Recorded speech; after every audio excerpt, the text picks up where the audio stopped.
I first started doing charity work many, many years ago, and they said, be careful because you burn out. So you have passion. You have passion, but you need to channel that in a really sustainable and educated way, okay?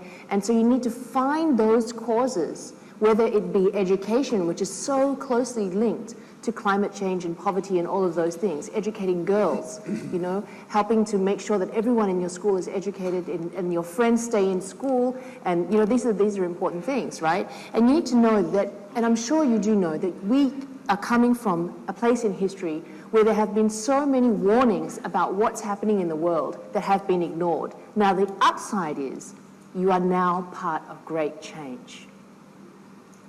And social media, which is something that I'm sure you all know how to do so well, can be your best friend in this. So don't ever think that because the governments are up here and you can't reach them, that means that you can't do anything. We all need to come together and work together. And if you start your small movements, sure enough, they spread.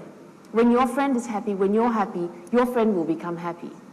When you do good work and your friend does good work, another friend is going to be inspired to do good work as well. So lead by example.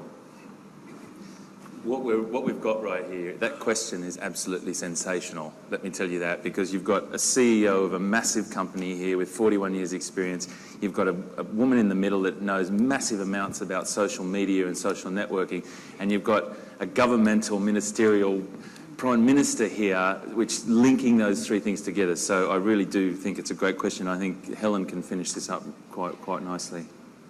Well, I think it's really important that young people make their expectations of leaders clear, that you want certain things done, that you have an awareness of what is happening to the environment, and you want to see action. And that you expect leaders not only to set out vision, but also to talk about the steps they're going to take that will make a difference. When I was Prime Minister, I set out a vision for my country to be carbon neutral, which we could certainly achieve in New Zealand.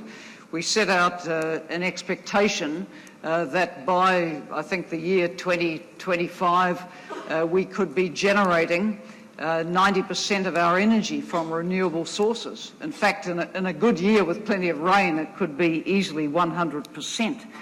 We set out a vision for much more public transport. We set out a vision for more energy efficiency, little things like changing your building code so that your buildings have to reach a certain level of energy efficiency, much greater than in the past.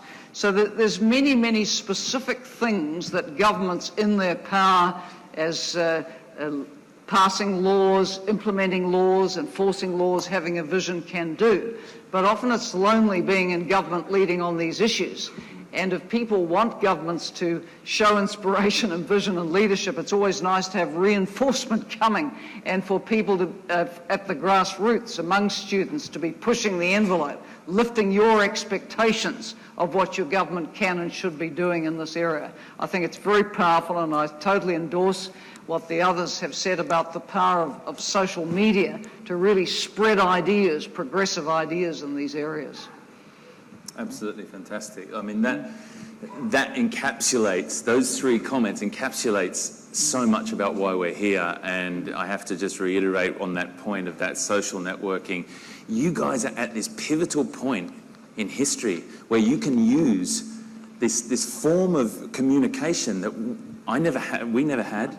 You know, I never had this at school, but that form of communication is so powerful, and you guys use that. Use it as much as you possibly can to move forward and give a positive statement about what you feel.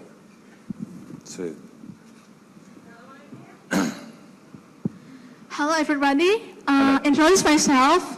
My name is Christina from 27 Senior High School in Bandung.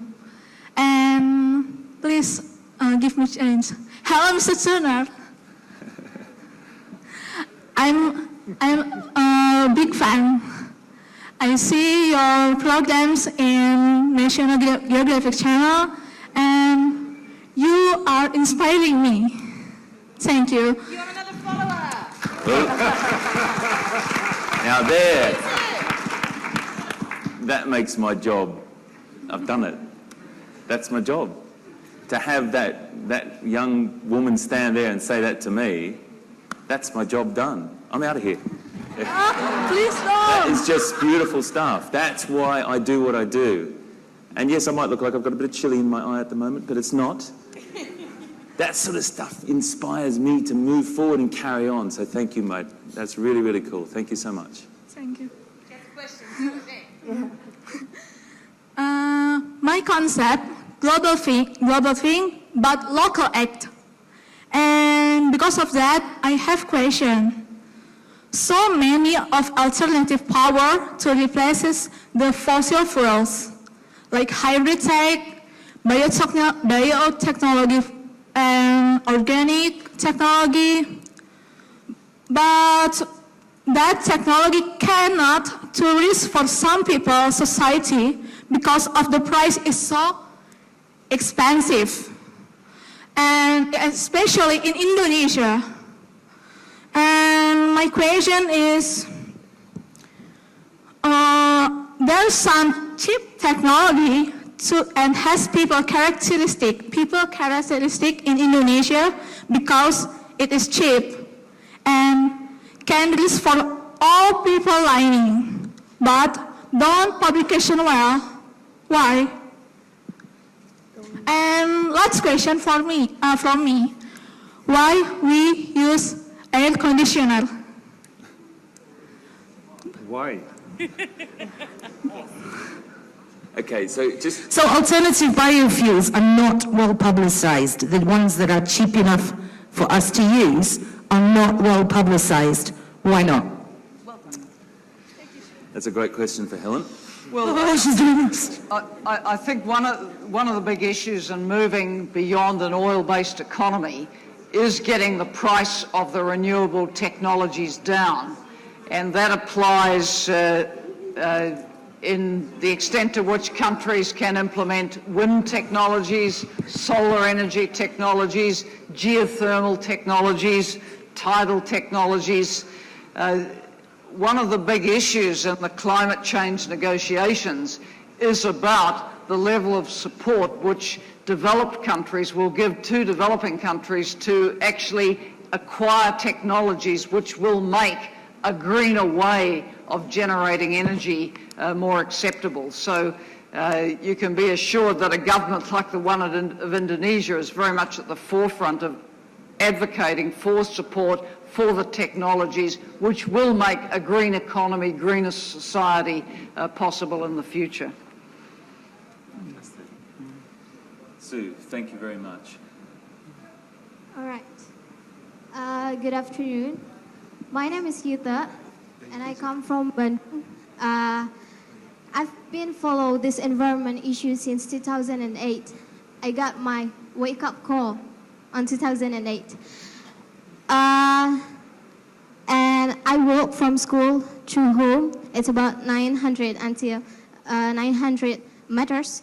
That since the global warming become the bombs, the society start to act even though they start with small act. But here that I want to ask is, there are developed countries that contribute many carbon dioxide and methane into the atmosphere, and there are developing countries who has a large hectares number of forests that can recycling the carbons naturally. What should the developed country do to help that developing country with a large number of forests, in your opinion? Because the society wants to know that the government do something like the society do. The society do with a small act, and what the government can do to solve this problem. Thank you so much.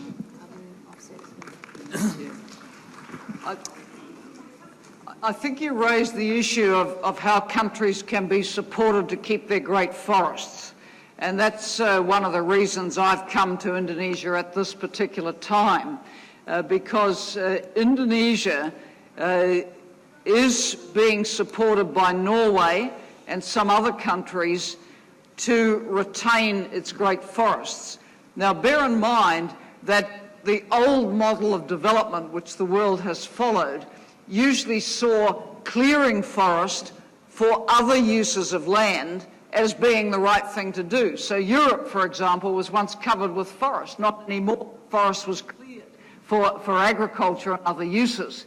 But if we clear what's left of the world's forest, then we have a catastrophe. So we have to turn the model of development upside down.